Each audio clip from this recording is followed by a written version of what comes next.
Sicario is moving west, ladies and gents. Information coming out of country has been spotty, but, well, let's just say there's a demand for people of our pedigree. The Federation's been eyeing a takeover of Cascadia's resources for years, as far as I remember. And it seems the Cascadians weren't going to take it lying down, based on what info has been leaked out. Yeah, in case you're wondering how bad the calamity fucked up the world, you may be noticing the West Coast is now an island. One of the largest on Earth, and one of the most prosperous due to its abundant natural resources and geothermal energy deposits. I've never been, but I hear it's beautiful. By the way, this is Kaiser giving the briefings, by the way. I know some of us who were born out here in the periphery can't even imagine it, but I'm sure this hits closer to home for some of you. Moving along. There's a communications blackout both in and out of the country. And as far as the international news goes, nothing is going on except a few riots. Based on the mercenary networks, however, that is a complete lie. A full-blown conflict is proceeding. We've reached out and were given a rendezvous by a Cascadian group called the Independence Force. Original An name. anti-Federation group recognized by the national government. I presume the Federation has the borders on lockdown to stop people like us from coming in. So stay on our toes. If we get found out by a patrol, we'll send one of our flights off to take care of them. Nice, Mission 2, we're already Was moving northwest committing toward the crimes. rendezvous point set by Cascadia's Independence Force. We don't expect any heavy resistance given our route of ingress. However, each of our fighter groups will be pulling shifts to preserve fuel and ammo. Admittedly, Mission 2 of Ace Combat Zero has already introduced the civilian yellow target, so we're sort of on point with that, huh? Cascadia proper. Be prepared to intercept border patrols. I know some of you might not be too enthused to be fighting the Federation, so I invite you to leave with what you have of your contract. You'd only slow us down. But yeah, here we go. A mostly air-to-air mission as we're just breaking the borders in the Cascadia and more or less announcing that we are going to war. And we more or less need to cover all of our forces moving into Cascadia against any border patrols. Hey, Code Mellow, I've been doing good. How about you? Alright, so let's see. Now this is one of the missions where I won't be obligated to be going in a two-seater, because this is a mission where Prez doesn't have any unique dialogue. She only has the standard, like calling a Fox 1 or worrying about a missile on her back. But I still might go with the F4 because, again, love the F4, and then this time we get the actual F4 instead of the training variant. It's more or less the same plane, but again, better stats and more. And a different paint job, and more importantly, a shitload more special weapons. As you see, compared to the F4's one slot that gets taken up by the UGBL, this one has 3 slots, which has its own like field of weapons it can choose from. But yeah, I'm probably gonna be going with the F4. So let's see what we have available to us here in comparison to the one special weapon we had last time. We have high-impact standard missiles, more or less the standard missile we've been working with, but slower and heavier hitting. I won't really be using these as much. I really don't find too much purpose in using alternatives to the standard missile when pretty much any time else I feel that could be taken up by an actual special weapon. Yeah, I suppose that's to be expected with how the world is right now, but I hope things end up better for you, Code Metal. Yeah, for the other special weapons we have for slot 1 are MLAAs and SAAs. The MLAAs are our multi-lock anti-air missiles, the SAAs are semi-actives. The multi-locks it's exactly what it sounds like. You lock on the multiple targets at a time and fire the missiles simultaneously at the multiple targets. The SAAs are, you know how in flight games you have those missiles where you need to guide them by radar with like that little circle in front of you? These are those ones. Very accurate, but again, more in the best use is more for firing from a range where you can easier to keep that guy, your opponent, in the radar. Let's see. MLAs or SAAs. You may be wondering why not just get both, since as you can see, for slot 1 and slot 3, I can get both SAAs and MLAs. Well, here's the thing. in something like Ace Combat or so, you have various variations on the MLAs or XMAAs as they'd be in Ace Combat, where you have like ×4 multi-locks or ×6 multi-locks. It's a bit different in here, where instead how many you're able to lock onto at once is determined by how many slots you attach them to. So if I only had the multi-locks in slot 1 here, we could only load two multi-lock missiles at a time, and by that standard only lock on the 2 planes at a time. But if we attached the multi-locks twice, we'd actually have 4 loaded at a time and be able to shoot at 4 targets at a time. Though of course that would also sacrifice, and in addition to that, we'd also have like double the ammo from what we'd have if only selecting 1. So if we got 2 MLAs, we'd have like 72 available. I had to math for a second. So that does add a little bit more layer of strategy to choosing your special weapons, where you have to choose, do I want variation or more focus? I do find the MLAs are my biggest focus most of the time. Semi-actives I only use in small amounts against, like, say, a really maneuverable target that's at long range. Here we have a bunch of anti-ground anti-ground weapons and a miscellaneous weapon. The UGBLs we saw from last mission. UGBS is the same but smaller, so the blast radius is smaller, but we get more of them. And the UGBS-3, which is like the UGBSs, but we fire them in 3 at a time. Though, of course, that comes at a smaller ammo count. None of these are really going to be good against a plane, so what we're instead going to be going for is the heavy gun pod. As you probably saw, this plane already has a gun on it, but with this we can attach an additional type of gun to it, so we have our main gun while also slower firing cannons.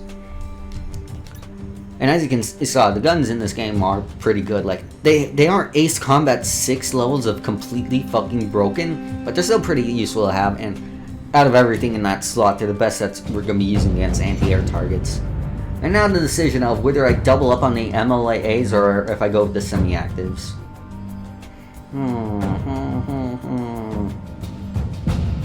I think I'll be doubling up with the MLAs because a type of enemy we saw on the briefing screen that I'll explain more once we actually see them.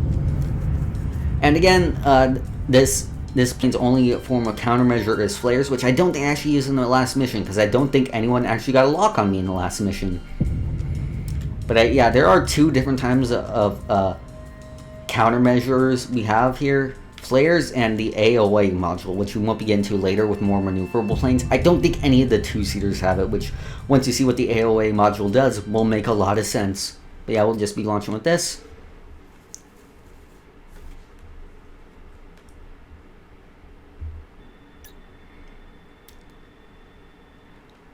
Oh, we're on the outskirts of Yellowstone.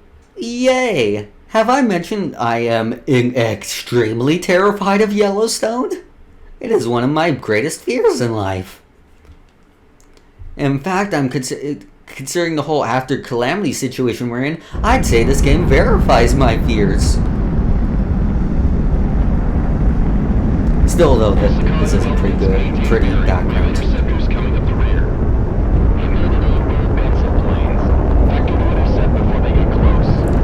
Is the dialogue quiet to you guys, or is it fine? Let's see how much Federation planes pay out. Is our targeting system outdated to mock on the Federation signatures? I've had that programmed long before we thought about coming this way. Preemptive treason. I approve. Oh, I was wrong about the amount of multi-locks this plane has. Doubling up actually gives us 6 at a time. Yeah, there are a lot of weapon types in this game. Some less useful than others, but I appreciate the variety nonetheless. Alright, good to know about the volume. I was doing some testing earlier on the audio, and it came out sounding louder in the video than it did when I was playing it, so...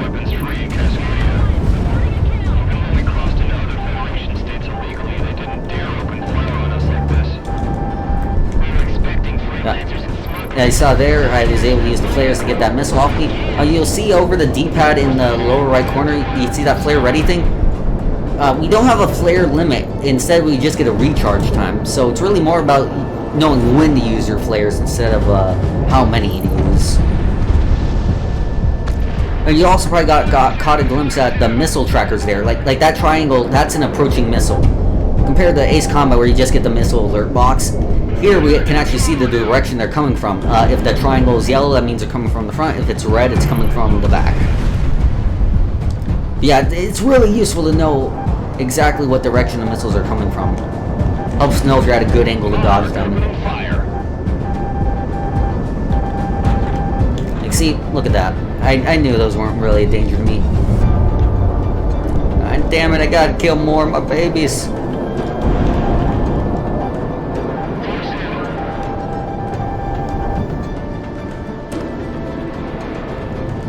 Forgive me.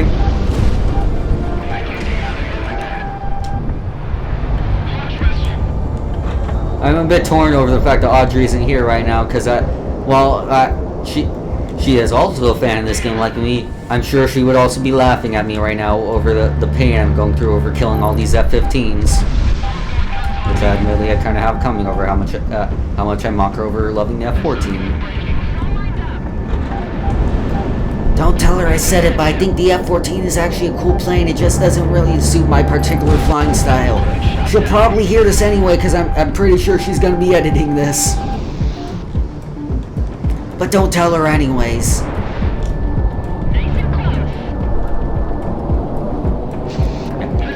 One thing I will say about the F-4, while I do love this plane, yeah, the turning is a bit heavy compared to the F-15.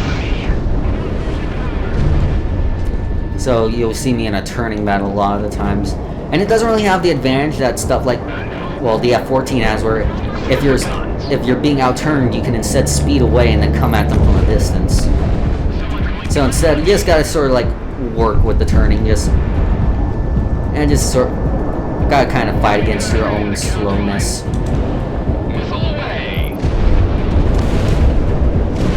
First wave of enemy interceptors down, and got a bit of lag, but I think we're fine now. And it looks like we have approaching the reason I got all those multi-lock missiles. Let's wait until we have it in visual range. Don't tell her I said good things about the F-14, even though she's gonna say it anyways. Nope, I was wrong. No, that's just a high value. Is that what the hell is an FCA? Nah, we've been found out. The enemy ratted us out. No, seriously, what the hell is an FC? Oh, wait, no, this is a transport plane, I remember now. Or an AWACS, or another slow flyer like that. Yeah, it's an AWACS. So, I don't think this will really affect the enemy's operational capacity and gameplay, but let's still take it out for the lore reason of blinding them a little.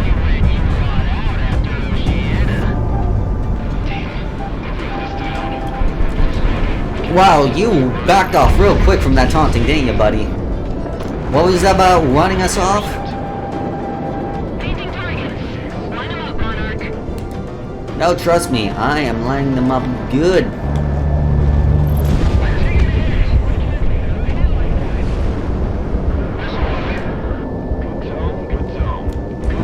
Oh, more F-15s. Why must the Federation have such good taste in planes, damn it?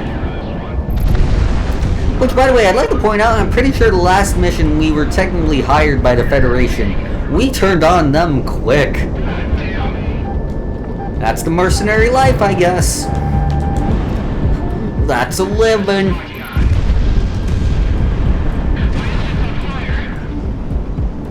Oh, and both of those multi-locks missed. Fantastic. Oh, that just went right off his tail there.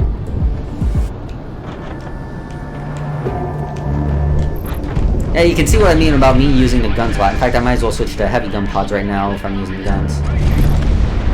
Look how fast that shoot through them. Cause I feel like a lot in the dogfights in this game, I'm approaching my opponents perpendicularly instead of like parallel, which would be good for the missiles.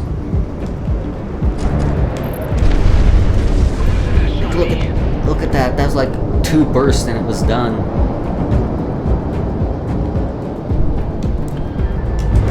Maybe Missile will get it this time. Nope, that's about to dodge those. Okay, more guns for you.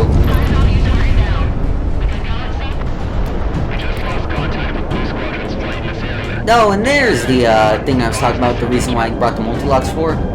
Oh, and now they're using flankers against us instead of the F-15. I only feel a little less bad because I also like the flanker too, damn it.